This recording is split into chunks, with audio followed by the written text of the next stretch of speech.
As we start to take steps towards a more normal life, a more social life, you might experience a lingering sense of worry or even anxiety for some. Hi, Jerry. Hi, Mary.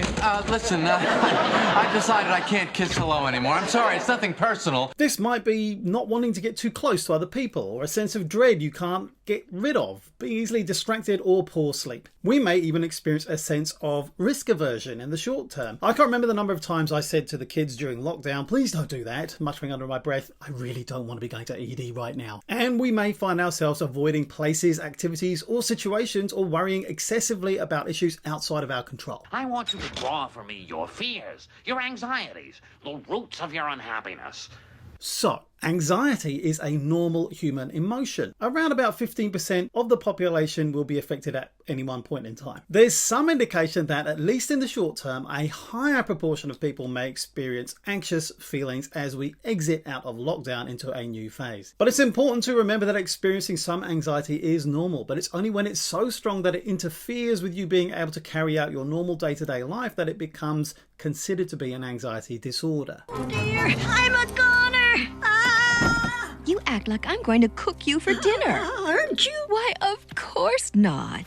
Now, amongst other factors, underlying all this anxiety is a need for certainty that isn't being met, and it's unlikely to be met for some time. And underlying that is a belief that more information will help to relieve your anxiety and worry somehow. But many outcomes in life are unpredictable or can't be predicted with absolute certainty. So assuming that certainty is possible and demanding that you obtain that certainty is likely to keep your anxiety going. So why might anxiety persist as we go into post-lockdown? We're being asked to pivot from a mindset of acting like we have the virus and avoiding all unnecessary contact to being able to be near people again, albeit with physical distancing measures still in place, and washing our hands. Now, children and younger adults, in fact everyone, may need guidance as to how to behave, but also dealing with the emotions this pivot may raise for them. There's a feeling or a sense of psychological danger perhaps. And we know that for the best learning to take place in school, yes, we need structure and predictability, but we also need to feel psychologically safe so that our cognitive space isn't taken up with thoughts of worry and that we aren't too caught up in the emotional labour and hard work of managing these silent emotions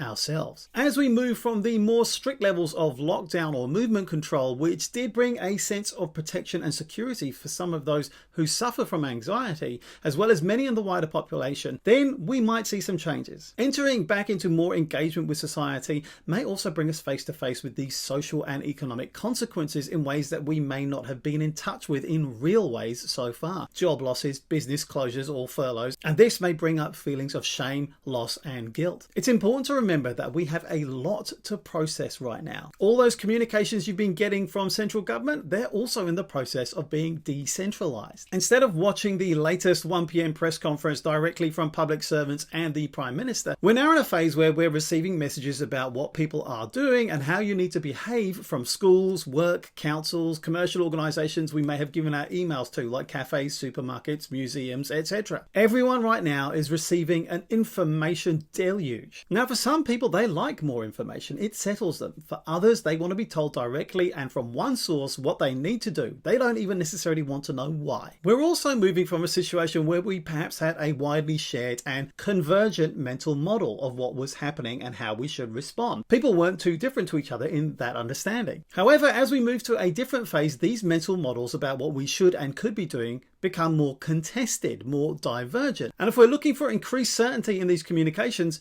it's unlikely we're going to find it there. The risk is that as these communications are decentralized and we hear from more and more different organizations, we may get the same information over and over again, or we may tune out. And perhaps it's the same information that's maybe a little bit different here and there, or maybe it actually contradicts. This creates doubt and doesn't meet that need for certainty. And some things might get overlooked completely, and that's when we search for some piece of information we need and find that no one has said anything about it.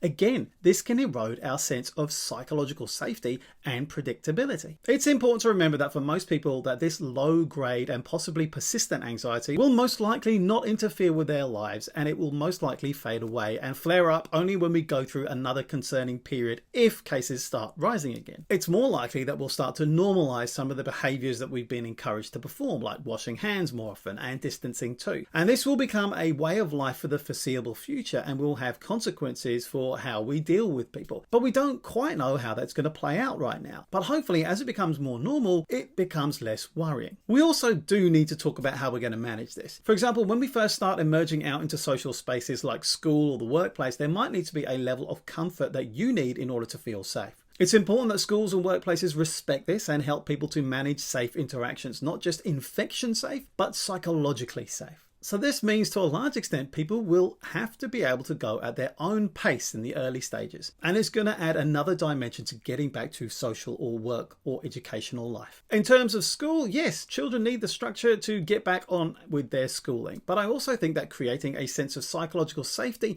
is also going to be paramount if the learning opportunities that the schooling system is going to try to create are going to be effectively taken up by those students. Also, parents need to understand what they need to do at the school gate and so on in order to keep them and their children safe. We got a very comprehensive email from our oldest daughter's school yesterday, flagging the things we need to do and make arrangements for in order to manage that, and I'm sure it won't be the last email. So yeah, we may be rusty with our social skills, or we may find that our needs have changed in a more lasting way. We don't really know yet. We need to keep observing, experiencing, and understanding that we have a diversity of emerging needs that won't be fully apparent just yet. So, what can you do? The good news is that there is a way out of this cycle of looking for certainty and it not being enough to allay your anxieties. Instead of trying to control things or block out your thoughts and feelings, you can learn how to experience them in a manageable way. Learning about anxiety can help you manage it. Anxiety is a normal human emotion when faced with threat. However, for some people, lots of everyday things begin to feel like a threat, and anxiety begins to limit your day-to-day life.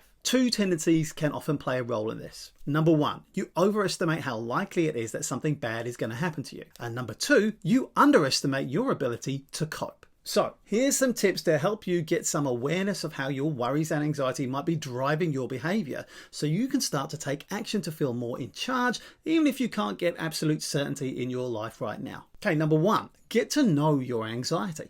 Keep a diary of when it's at its best and worst. Find the patterns and plan your week or day to proactively manage your anxiety. Number two, know that everyone experiences anxiety. It's a normal human response to situations that may include some kind of threat, real or just perceived. It can help you to prepare well for big events and take care in situations that objectively are risky. So it's important to expect and learn to tolerate some anxiety. It's there for a reason. However, it's important to recognize when your anxiety has become unhelpful and take action to counter it. Number three, learn from others. Talking with others who also experience anxiety or are going through something similar can help you feel less alone. Number four, taking small steps to face what you are worried you won't be able to cope with is called graded exposure. Graded exposure helps you to slowly build your confidence in your ability to cope with the things you've been avoiding. When you face a fear by doing the thing you've been avoiding, your fight or flight response will be triggered. This is when your brain releases certain hormones into your body so you're ready to fight off or run away from a real threat. It also gets triggered when you feel anxious about things that aren't a real threat. If you can stay long enough in the situation you're worried about, your fight or flight response and therefore your anxiety goes down. If you keep doing it a bit more or staying a bit longer each time, your anxiety still rises at the start each time,